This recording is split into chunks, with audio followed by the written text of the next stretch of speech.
कार्यक्रम के पुण्यार्चक हैं गुरु भक्त परिवार श्री वीरेंद्र कुमार जैन, पुत्र श्री आनंद कुमार जैन, श्री निर्मल कुमार जैन, पौत्र Vedant Jain, 4/142, Baluganj, Agra, Uttar Pradesh. Firm Vardhaman steel Agra, JVN metals Agra एवं वेदांत फैब्रिकेशन आगरा, धौलपुर। ढलान होने पर भी पानी को यदि नीचे उतरने से बचना है तो एक ही उपाय है कि पानी बर्फ का रूप धारण कर ले। लोहे को चुंबक के आकर्षण से बचना है तो एक ही उपाय है कि वह जंग अपने ऊपर जंग का आवरण ओढ़ ले। आग के बीच फंसने पर आपको यदि बचना है तो एक ही उपाय है, फायर प्रूफ कपड़े पहन ले। और इस आकर्षण की दुनिया में भोगों के कीचड़ से लथपथ होने से बचना है तो एक ही उपाय है, समय सार को हृदय में उतार ले। समय सार जैसा महान पवित्र ग्रंथ राज जीव तत्व को समझाने वाला, अपनी आत्मा की अनुभूति कराने वाला, अपने आप की प्रतीति कराने वाला, मैं कौन हूँ, क्या स्वरूप है मेरा, क्या करने योग्य है मुझे, क्या किम कर्तव्यम किम अकर्तव्यम, क्या करणीय है क्या अकरणीय है, ये बताने वाला महान ग्रंथ राज समय सार जिसके जीवन में है, उसे दुनिया की कोई वस्तु आकर्षित नहीं कर सकती, कोई व्यक्ति उसे आकर्षित नहीं कर सकता। और उसका सुरक्षा कवच इतना मजबूत हो जाता है कि कोई ऐसा कर्म का फंदा उसे घेर नहीं सकता, कोई उसके लिए दुर्भावनाएं कर नहीं सकता। इतनी क्षमता है समय सार ग्रंथराज को अपने जीवन में उतारने के। बहुत फायदे हैं, फायदे ही फायदे हैं, क्योंकि वो कायदे में रहना सिखाता है। अपने कायदे में रहना मतलब अपने स्वभाव में रहना, इससे बड़ा फायदा और क्या हो सकता है। पर की याद में ये जीव स्वयं को भूला है, अपने कायदे में नहीं रहता, अपनी रेखा में नहीं रहता। चाहे कोई भी हो, अपने स्वभाव की रेखा उल्लंघन कर विभाव में जाएगा तो दुखी होगा, चाहे माँ सीता ही क्यों न हो।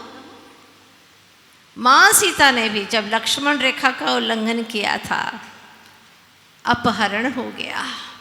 आचार्य देव कहते हैं, जो भी अपने स्वभाव की रेखा का उल्लंघन करेगा वह विकार रूपी रावण से अपहृत हो जाएगा, उसका अपहरण हो जाएगा, बच नहीं पाएगा।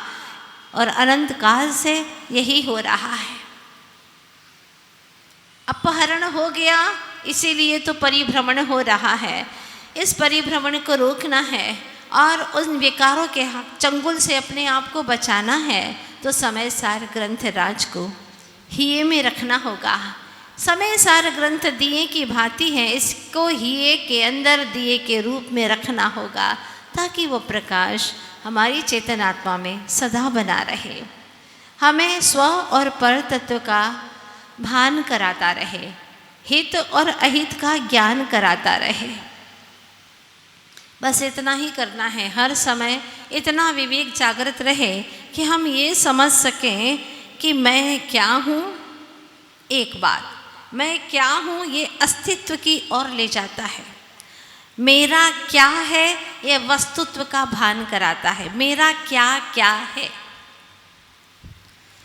आज आप यहाँ से जाने के बाद में सोचना, देखना, घर की वस्तुओं को, दुकान की वस्तुओं को, एक एक वस्तुओं को निरखना, आपको लगेगा, आपको समझ में आ जाएगा कि मेरा क्या है, क्या वस्तु है जो मेरी है, जो सदा से तुम्हारी थी और सदा तुम्हारी रहेगी। ऐसी कौन सी वस्तु है बताओ।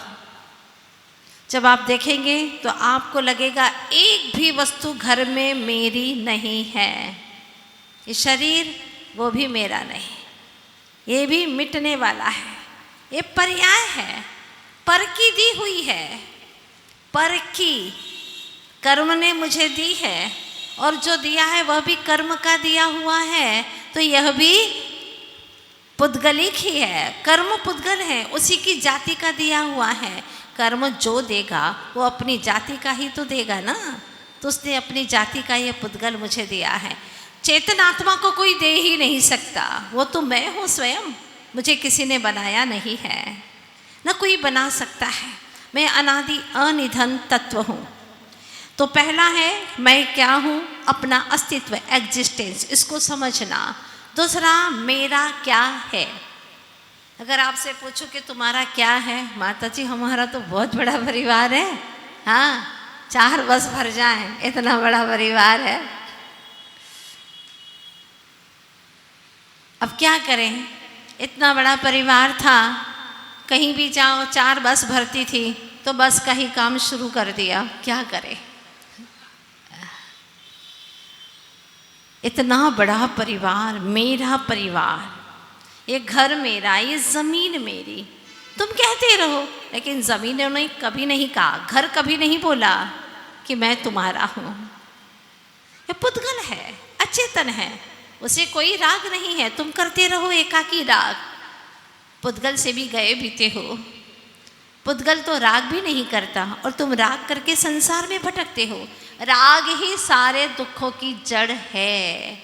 यह है स्वीट पॉइजन, खाने में बहुत अच्छा लगता है, बहुत मीठा लगता है, इतना टेस्टी लगता है, राग रूपी पॉइजन, स्वीट पॉइजन, बहुत अच्छा लगता है, लेकिन खा के आदमी मर जाता है। कहने का मतलब उसका स्वभाव तिरोहित हो जाता है, वो स्वभाव में नहीं रह पाता, स्वभाव उसका गुम हो जाता है, खत्म हो जाता है। मतलब उस वक्त उसको स्वभाव की अनुभूति नहीं होती, स्वभाव कभी समाप्त नहीं होता, लेकिन उसको अनुभव में नहीं आता। इसीलिए दौलत राम जी को कहना पड़ा, यह राग आगद है सदा, ताते समामृत से, चिर भजे विषय कषाय, अब तो त्याग निज पद वे। क्या बात कहते हैं, ये राग रूपी आग तुझे निरंतर जलाती रहती है। ताते इसलिए समामृत से, ये समामृत समता रूपी अमृत का सेवन करिए। चिर भजे विषय कषाय, अब तो चिरकाल से, अनंत काल से यही तो काम किया है, विषय कषाय ही तुमने सेवित किए, विषय कषाय का ही सेवन किया है।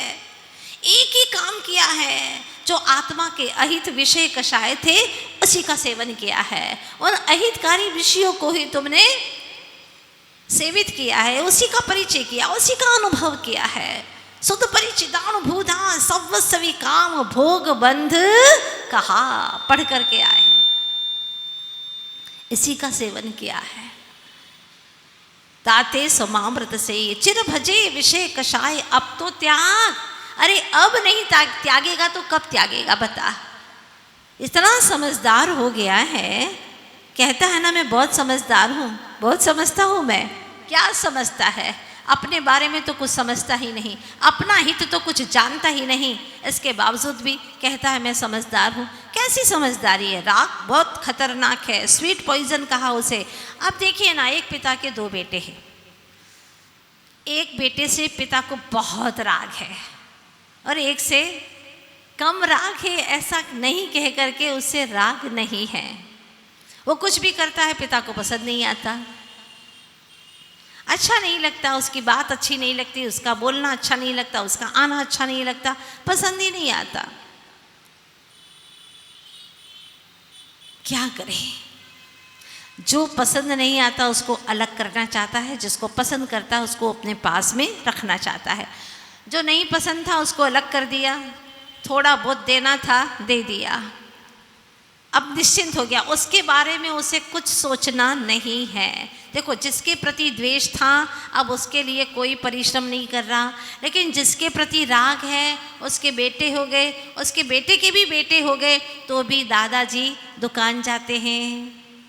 हाँ, दुकान जाते हैं, 2 कान नहीं खोलते, दुकान खोलते हैं सबसे पहले जा कर के। क्यों? क्योंकि पोते के प्रति राग है, मूल से ब्याज ज़्यादा प्यारा है। मेरे पोते खुश रहें, सुखी रहें, उसके लिए इतना पुरुषार्थ करता है, इतना परिश्रम करता है, दिन रात सोचता है और अपनी बातें स्कीम बताता है, भले कोई सुनता नहीं है। अरे पिताजी आप चुप बैठो। वो पोता कहता है दादाजी चुप बैठो ना, बिना पूछे काहे को बोलते हो, आजकल आधुनिक तकनीकी का युग है, आप कुछ जानते नहीं, तुम्हारे ज़माने में बैलगाड़ी चलती थी। हाँ, आज तो फ्लाइट से सारा काम चल रहा है पिताजी, आप बैठ जाओ। कोई पूछता नहीं, कोई एडवाइस मांगता नहीं, पर फिर भी बहुत सलाह देता रहता है। क्या दशा है उसकी, इतना राग है, इतनी मेहनत करता है। शिविर में आने का कहता है कोई उसका साथी, तो कहता है नहीं भाई मैं अभी नहीं आ सकता हूँ, कि बच्चे छोटे छोटे हैं, दादा बन गया, बच्चे छोटे छोटे हैं, उनका पालन पोषण करना है। राग कितना खतरनाक है, ये राग जकड़ देता है उसको। सच में राग को इसने जीव ने जकड़ा है अपने विकारी भावों से। कहने में आता है कि राग ने इसको जकड़ लिया और वह इतना बेभान हो जाता है कि पूरी जिंदगी गुजार देता है। और अंत समय में जब भगवान का नाम ले तो सुनता ही नहीं, आंखें खोलता ही नहीं। और अगर उससे कहा जाए दादा वो तुम्हारा खास पोता आ गया, तुम्हारा प्यारा पोता, आंखें खोलेंगे, फाड़ फाड़ करके देखेंगे, कहाँ है, चारों तरफ। इसमें हिम्मत आ जाती है देखने की अच्छे से, और उसको देख करके आंखों से मुस्काते हैं, आंखों से पता चलता है आंखें उनकी खुश है। हाँ, पोते को देख करके, भगवान को देख करके खुशी नहीं होती, रागी को देख करके खुश हो रहा है, समझ लेना उसका संसार का परिभ्रमण बहुत लंबा है, उसकी गति अभी दुर्गति है निश्चित रूप से, क्योंकि राग द्वेष ही उसे पसंद आ रहा है। और उसमें भी राग बहुत खतरनाक है, स्वीट पॉइजन, बहुत मीठा, बहुत टेस्टी लगता है, लेकिन खाते ही आदमी मर जाता है। जैसे किम्पाक फल होता है, देखने में बहुत सुंदर, लाल सुर्ख, बहुत अच्छा कलर, लेकिन जैसे ही उसको खाता है और आदमी मर जाता है। ऐसा ही है राग, बहुत खतरनाक, पर उसी को अनंत काल से यह अपनाता है, अपना मानता है और सोचता है कि ये है तो मैं हूँ, ये नहीं तो मैं भी नहीं। ऐसा बोलता है, तुम खुश हो तो बेटा हम खुश हैं, तुम हो तो हम हैं। मतलब अपना अस्तित्व उनके अस्तित्व से मानता है। कितनी मिथ्या मान्यता भरी पड़ी है, और ये 24 घंटे की मिथ्या मान्यता भरी पड़ी है। देखिएगा, घर पूछते हैं आपसे किसका है, मेरा घर है। तुम्हारा घर है, ये तो चूने सीमेंट का है, हाँ, लोहे का है, कंकर पत्थरों का है, तुम्हारा कहाँ से आ गया? क्या सिंबल है, क्या प्रतीक है, क्या चिन्ह है कि तुम्हारा है? तुम आत्मा हो, तुम मनुष्य हो, तुम फलाने चंद हो। चलो पर्याय की बात करते, तुम क्या उसमें घुस गए? क्या तुम उस रूप हो गए? क्या प्रतीक है कि ये तुम्हारा घर है? कागज पर लिखा है मात्र कि ये घर मेरा है, सिर्फ कागज पर लिखा है। बताओ ना, वार्निश से लिख लोगे, पेंट से लिख लोगे कि ये मेरा घर है, घर के ऊपर लिख लोगे, अपना नाम लिख लोगे, सो व्हाट, क्या होना है उससे? घर का एक एक पुद्गल का परमाणु तुमसे भिन्न है। अंगूठी पहनी है सोने की, पूछा किसकी है? मेरी है। देखो बोलने में भी देखो कितना, मेरी है, औरों की थोड़ी ना, मेरी है, मेरी दादी ने दी थी। हाँ, मेरी दादी मुझे बहुत प्यार करती थी, ये प्यार की निशानी है दादी की। वो तो चली गई, लेकिन अंगूठी उसकी प्यार की, उसके राग की निशानी अभी भी है, मेरी है। नहीं भाई, सोने की है। तू कहाँ इसमें घुसा है, बताना। तू तो आत्म तत्व है, तेरा एक भी प्रदेश के अंगूठी में प्रवेश हुआ है? नहीं हुआ ना, तो फिर तू किस बल के ऊपर कहता है कि ये मेरी है? अपनी नज़र सही दृष्टि से तू देख, संसार में तुझे हर चीज पर दिखाई देगी। अपना यहाँ न कोई अपने को जान ले, पर्याय नाशवान है, निज को पहचान ले। अपना यहाँ न कोई अपने को जान ले। पर्याय नाशवान है, शाश्वत पहचान ले। जाना स्वयं को जिनने भी भगवान हो गए। अपने स्वभाव से तुम्ही अनजान हो गए।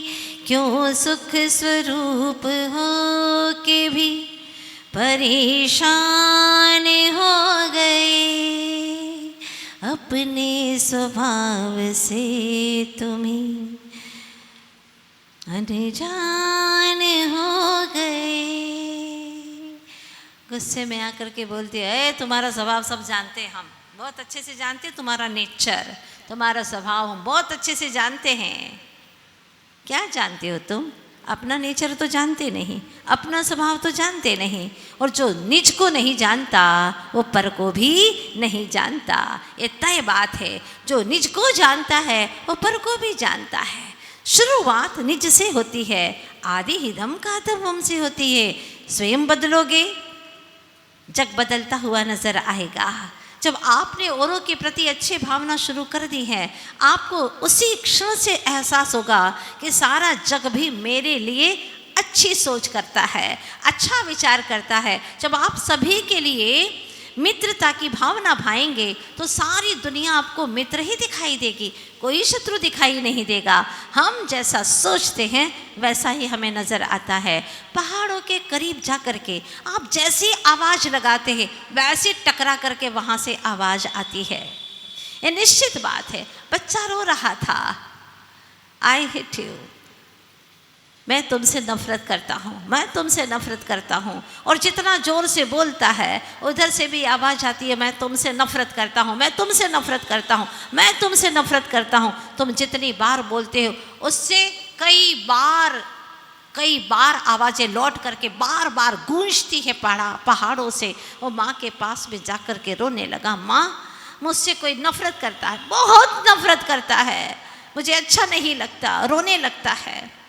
माँ कहती है, बेटा कौन नफरत करता है, मुझे ले चलो। इस कार्यक्रम के पुण्यार्चक थे गुरु भक्त परिवार श्री वीरेंद्र कुमार जैन, पुत्र श्री आनंद कुमार जैन, श्री निर्मल कुमार जैन, पौत्र Vedant Jain, 4/142, Baluganj, Agra, Uttar Pradesh. Firm Vardhaman steel Agra, JVN metals Agra एवं वेदांत फैब्रिकेशन आगरा, धौलपुर।